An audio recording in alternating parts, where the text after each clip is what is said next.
Evo. Na mestu vojnog.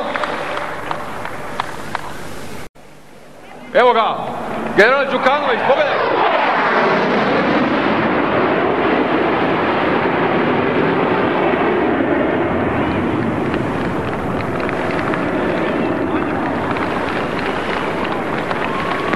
Govori pilot, general Nebojša Đukanović. Čujte poruku. Mladim kolegama čestitam prvi oficirski čin. Budite ponos srpske vojske. Živjela Srbija!